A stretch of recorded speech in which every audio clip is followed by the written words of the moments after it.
आज कादम्बरी कथामुखम के ही विंध्याटवी वर्णनम के क्रम को ही जारी रखते हुए मैं ये अनुच्छेद पढ़ रही हूँ।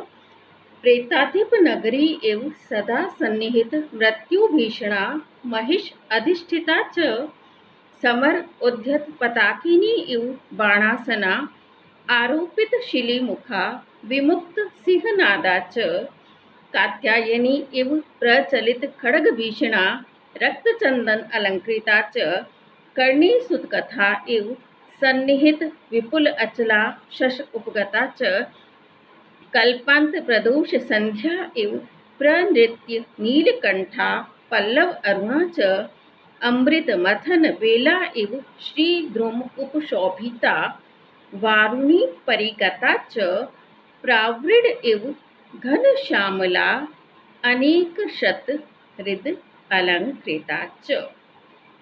इस अनुच्छेद में विंध्याटवी का जो वर्णन किया गया है वो श्लिष्ट उपमा पर आधारित है। श्लेष पर आधारित उपमा अलंकार का पूरे अनुच्छेद में प्रयोग किया गया है। प्रेताधिप नगरी एवं प्रेताधिप नगरी प्रेतों के अधिपति अर्थात यमराज, यमराज की नगरी के समान सदा सन्निहित मृत्यु भीषणा। यहाँ इसके दो अर्थ होंगे मृत्यु के। सदा सन्निहित सदैव सन्निकट रहने वाले, मृत्यु अर्थात यमराज से भीषण भयावह भयंकर प्रेताधिप नगरी एवं यमपुरी के समान और महिष अधिष्ठिता च। महिष के भी यहाँ दो अर्थ है। अपने वाहन भैंसों से अधिष्ठित युक्त यमपुरी के समान वह विंध्याटवी सदा सन्निहित मृत्यु भीषणा, सदैव सन्निकट रहने वाली। मृत्यु से अर्थ यहाँ मृत्यु है और वह मृत्यु है हिंसक व्याघ्र सिंह आदि पशुओं के रूप में सदैव उपस्थित रहने वाली, मृत्यु के कारण भीषणा भयंकर महिष अधिष्ठिता च। और महिष का अर्थ है जंगली भैंसों से अधिष्ठित थी, व्याप्त थी।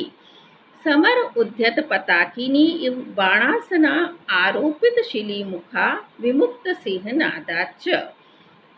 बाणासना आरोपित शिलीमुखा, बाणासना धनुष पर आरोपित चढ़ाए गए, शिलीमुखा बाणों वाली, बाणों से युक्त, और समर उद्यत पताकिनी युद्ध के लिए तैयार तत्पर सेना के समान, विमुक्त सिंहनादा च युद्ध के समय सिंह के समान गर्जना करने वाली।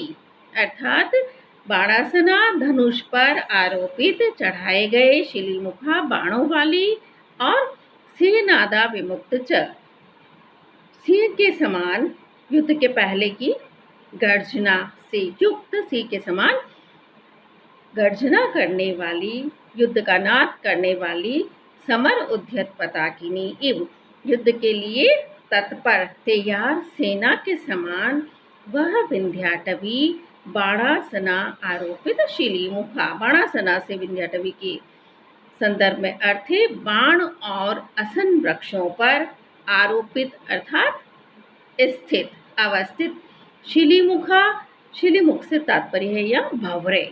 तो बाण और असन वृक्षों पर स्थित शिलीमुखा भंवरों से युक्त थी और विमुक्त सिंहनादा च सिंहों द्वारा की गई छोड़ी गई गर्जनाओं वाली थी।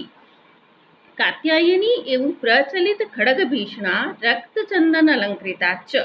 प्रचलित खड्ग भीषणा चलती हुई तलवार से भीषण भयावह भयंकर स्वरूप वाली, रक्त चंदन अलंकृता च और लाल चंदन से सुशोभित कात्यायनी एवं देवी दुर्गा के समान वह विंध्याटवी प्रचलित खड्ग भीषणा चलते हुए, विचरण करते हुए, घूमते फिरते हुए, खड्ग का अर्थ यहाँ है गेंडों, गेंडों से भयावह थी और रक्त चंदन अलंकृता च। रक्त चंदन का अर्थ है रक्त चंदन के वृक्षों से सुशोभित थी।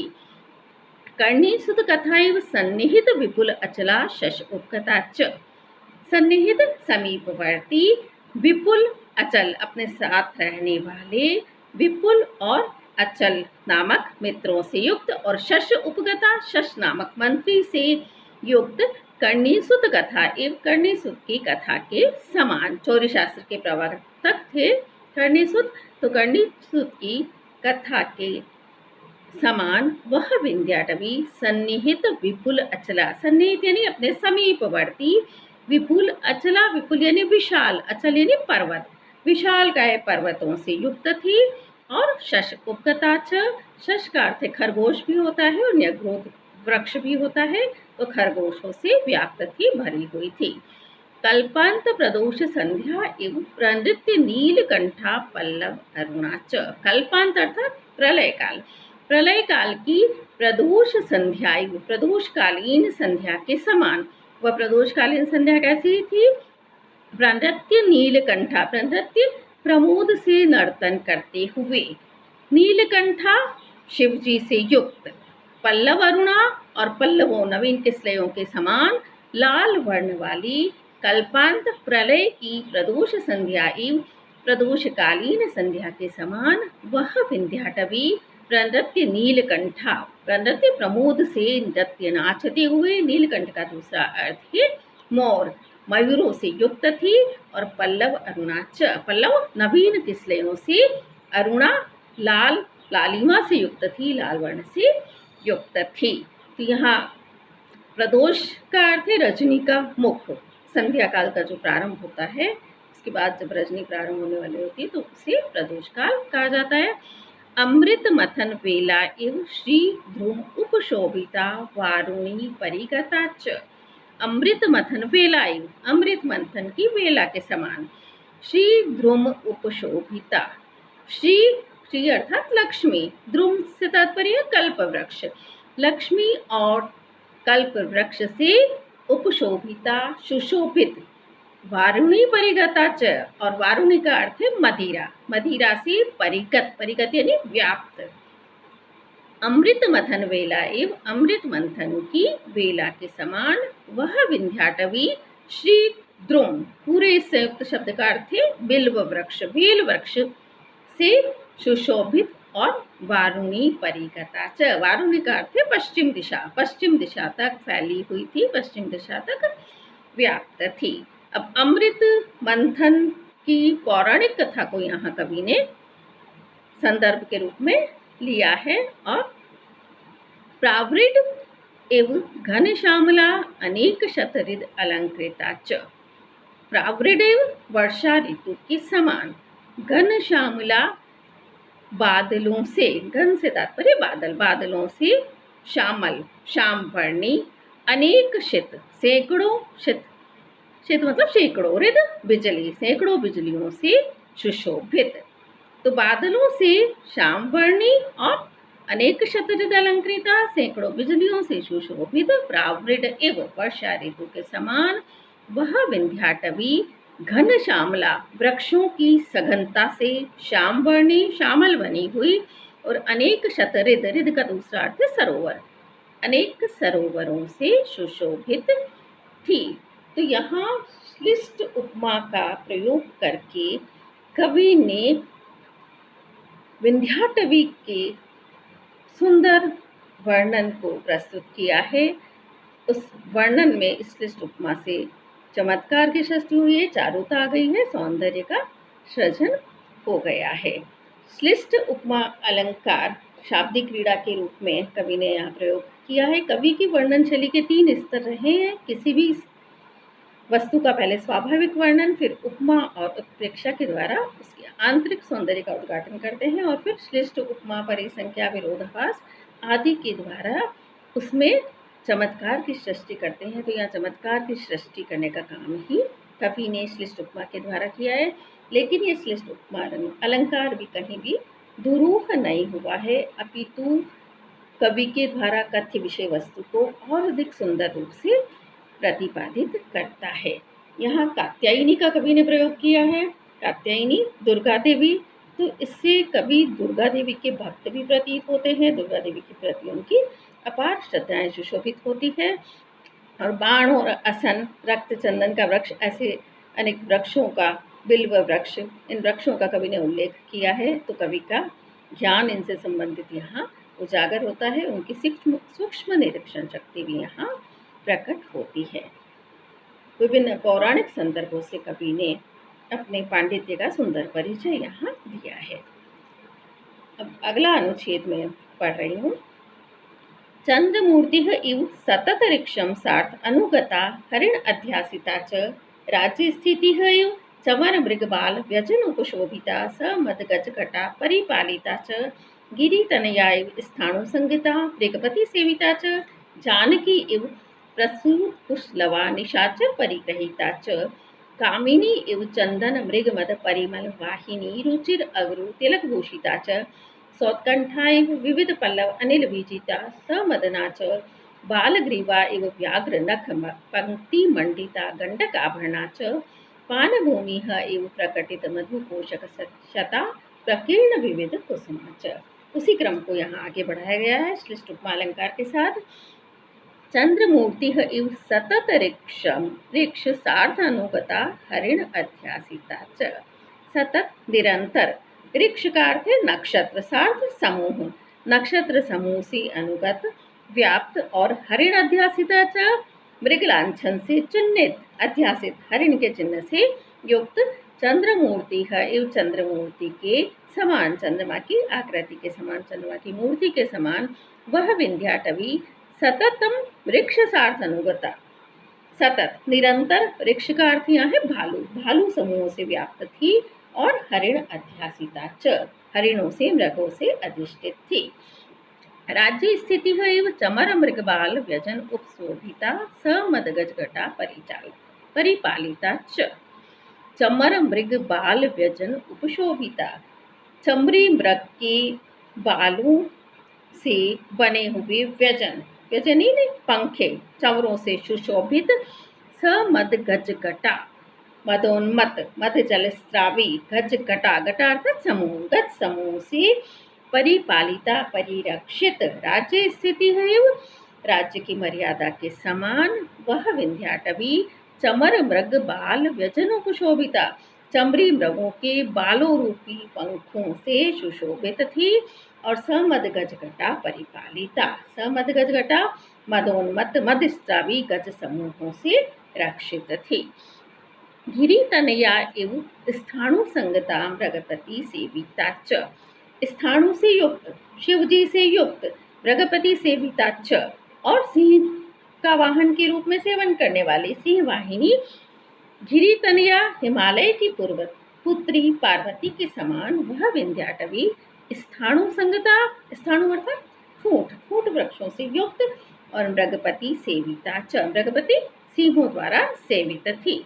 जानकी एवं प्रसूत कुशलवा निशाचर परिग्रहिता च, कुशलवा प्रसूत, कुश और लव को जन्म देने वाली निशाचर परिग्रहिता च और निशाचर राक्षस रावण के द्वारा हरण की गई जानकी एवं सीता के समान वह विंध्याटवी कुशलवा प्रसूत, कुश के लव अर्थात अंकुर, कुश एक घास विशेष है तो कुश नामक घास के अंकुरों को उत्पन्न करने वाली और निशाचर परिग्रहिता च, निशाचर रात्रि में विचरण करने वाले उल्लुओं से परिग्रहिता, ग्रहण की हुई थी, व्याप्त थी, उल्लुओं से या राक्षसों से भरी हुई थी। कामिनी एवं चंदन मृग मद परिमल वाहिनी रुचिर अगरु तिलक भूषिता च, चंदन मृग मद, चंदन और कस्तूरी की परिमल सुगंध को वाहिनी वहन करने वाली, धारण करने वाली और रुचिर अगरु तिलक भूषिता च, रुचिर सुंदर, अगरु के तिलक से आभूषित, कामिनी एवं मनोहर नारी के समान, सुंदर रमणी के समान वह विंध्याटवी चंदन मृगमद, चंदन के वृक्षों से युक्त और मृगमद परिमल कस्तूरी मृग की कस्तूरी की सुगंध को धारण करने वाली थी और रुचिर अगरु तिलक भूषिता च और सुंदर अगरु और तिलक के वृक्षों से आभूषित थी, सुशोभित थी। सौत्कंठा एवं विविध पल्लव अनिल विजिता समदना च, विविध पल्लव, विविध प्रकार के पत्तों की अनिल विजिता, हवाओं से विजिता पंखा की जाती हुई समदना च और समदना कामातुरा, काम से आतुर, सौत्कंठा उत्कंठा नायिका के समान, अपने प्रिय के दर्शन की अभिलाषिणी नायिका के समान वह विंध्याटवी विविध पल्लव अनिल बीजिता, विविध प्रकार के पत्तों की हवा से बीजित होती हुई, पंखा की जाती हुई और समदना च, मदन नामक वृक्षों से युक्त थी। बालग्रीवा एवं व्याघ्रनख पंक्ति मंडिता गंडक आभरणाच, व्याघ्रनख पंक्ति, व्याघ्र के नाखूनों की पंक्ति से, श्रृंखला से मंडिता सुशोभित, गंडक आभरणाच, और गंडक एक ताबीज होता है विशेष प्रकार का, तो गंडक नामक ताबीज के आभूषण से युक्त, बालग्रीवायु, बालक की गर्दन के समान वह विंध्याटवी व्याघ्रनख पंक्ति मंडिता, बाघ के नखों की पंक्तियों से सुशोभित थी, और गंडक आवरणाच, गंडकों से युक्त थी, गैंडों से युक्त थी।